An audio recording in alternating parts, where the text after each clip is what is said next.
Hi, everyone. Thank you for joining today's Sync Up session. I'm sorry for what I said when I was hungry. Today, we're going to be discussing the nutritional components of our brain to better understand how the food that we eat and don't eat can affect our moods. If we were to dehydrate our brain down to its nutritional content, what would that look like?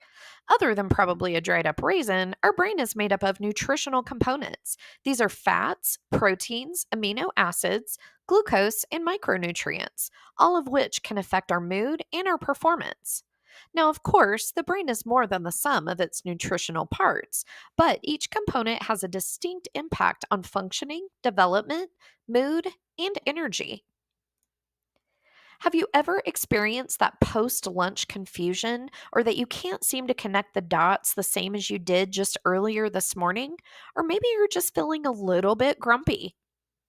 Perhaps that late night burst of energy has got you. You've decided that your entire closet needs an overhaul at 10:30 p.m. or you have to start binge watching that new Netflix series, but now it's 2 a.m. and your brain is still doing jumping jacks.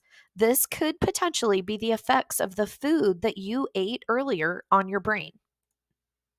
Now, the superstar fat of the brain, these are going to be the omega 3 and 6. These essential fatty acids, which have been linked to preventing degenerative brain conditions, must come from our diets. So, if we aren't eating nuts, seeds, and fatty fish, we can be causing slower creation and lack of maintenance on our cell membranes. And I don't think I need to remind any of you what happens when we don't have maintenance.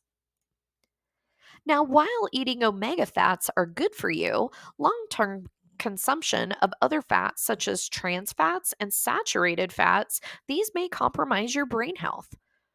So, think about your favorite junk food. I know for me, mine is chips. Don't even think about putting Cheetos near me. And if the chips have a dip, forget about it. Both of those things are going to be gone. So, think about what your favorite junky food is and think about how you think that might affect your brain. Now, from fats, let's move on to discuss proteins and amino acids, and these guys work hand in hand. Proteins and amino acids are the building blocks of growth and development. They manipulate how we feel and behave. When proteins are broken down, it's the amino acids that are left behind. And amino acids are messengers that send messages within the brain. They affect our mood, our sleep, attentiveness, and they can even influence our weight. Amino acids are why we might feel calm and relaxed after a big spaghetti dinner. Does anybody know how many carbs are in 1 cup of spaghetti? There's 50. And who eats 1 cup of spaghetti? Definitely not me. Now, are we feeling more alert and full of ideas after a protein packed lunch? Again, this is going to be due to those amino acids. Now, the complex combinations in foods can stimulate brain cells to release mood altering norepinephrine, dopamine, and serotonin. I know you guys have heard of all three of those, but we're going to break those down a little bit. But having a wider variety of foods that you eat will help maintain balance in food combinations. And this keeps us from having our mood go too far from one direction or the other. So we want to think of a variety of foods that you eat as a seesaw. The more complex varieties of food that you eat, the more balanced you will be. And eating a limited diet on either end of the food spectrum, that's going to cause some unbalance. So when it comes to norepinephrine, this increases alertness and attention. It affects the sleep-wake cycle, mood, and memory, but it also constricts blood vessels to help maintain blood pressure during those stressful times. Now, with dopamine, this is the reward center. It's involved in memory, motivation, and mood. It helps with planning and focus, and it contributes to the feels of pleasure and satisfaction. Where with serotonin, again, these guys are the messengers. They carry messages between the nerve cells, and they play a key role in mood, sleep, digestion, nausea, wound healing, bone health, and even in blood clotting. Now we have the warriors, antioxidants in fruits and vegetables, these are the warriors of the brain. They strengthen the brain from attacks by radicals that are there to destroy your brain cells. They enable your brain to work harder for longer. And without these micronutrients, our brain would be more susceptible to brain disease and mental decline. So in order for our brain to efficiently transform these nutrients, needs fuel to do it, and it needs a lot of it. Did you know that the human brain only makes up 2% of our body weight? Yet, it uses 20% of our energy resources. So, where do you think that energy comes from? It's one that we all know and love. Yep, it's carbs. Most of the energy that our body uses is going to come from carbohydrates that our body digests into glucose and blood sugar. If you're eating approximately 2,000 calories a day, 225 to 325 grams of carbs is what is recommended daily.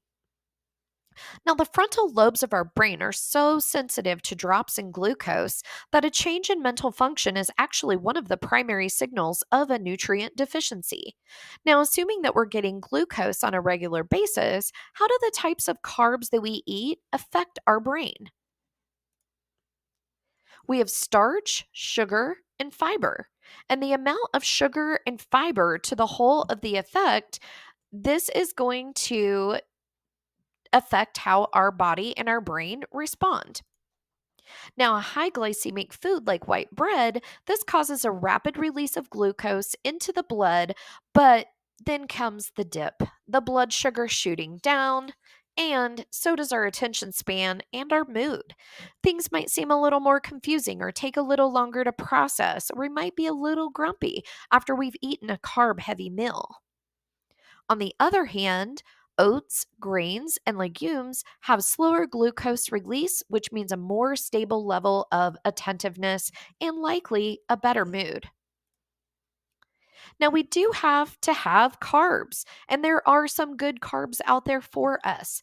Berries, in fact, are one of the best carbs that we can give our body. Berries give you lots of vitamins and minerals, and they give you energy in the form of sugar, but also fiber. So, with 1 cup of raspberries, this is going to equal 15 grams of carbs, but half of those carbs are going to be fiber. And this gives you a gradual spike, unlike that piece of white bread. So, kind of think about clean energy when you think about a cup of berries. And then a sweet potato. Add a protein and you're all set with a sweet potato. But again, we want to have that complex level of foods to keep that seesaw level. And so we want to add a little bit of fat. So add a little pat of butter or a little spoonful of olive oil. This will give you some fat and also some fiber while keeping your blood pressure more stable. Now, quinoa is a great carb, and we can use this as a rice substitute. It is actually one of the only plant protein sources that has all of the essential amino acids. So it's actually a complete protein. Now, let's talk about foods that actually boost our mood, that actually make us happier. Bananas are our number one superfood. These bananas are rich in vitamin B6, which synthesizes mood boosting neurotransmitters such as dopamine and serotonin. Bananas are also full of fiber, which stabilizes blood sugar levels, and we now know that this helps with our attention span.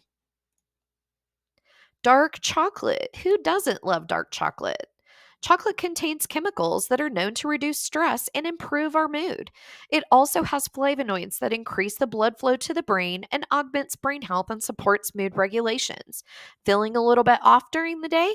Maybe go grab some dark chocolate. Nuts and seeds come in at number 3. Nuts and seeds curb the growth of the harmful effects of stress. They contain tryptophan, which is an amino acid that produces serotonin, which we now know is the mood boosting hormone. Nuts can also support a healthy brain and can lower the risk of depression by 25% if they're taken in moderation but regularly. Now, when our bodies are feeling stressed, it releases free radicals. And this is when we really need that vitamin C. Vitamin C helps protect the body from these radicals. And oranges also have rich levels of that vitamin C, which can help with our immunity.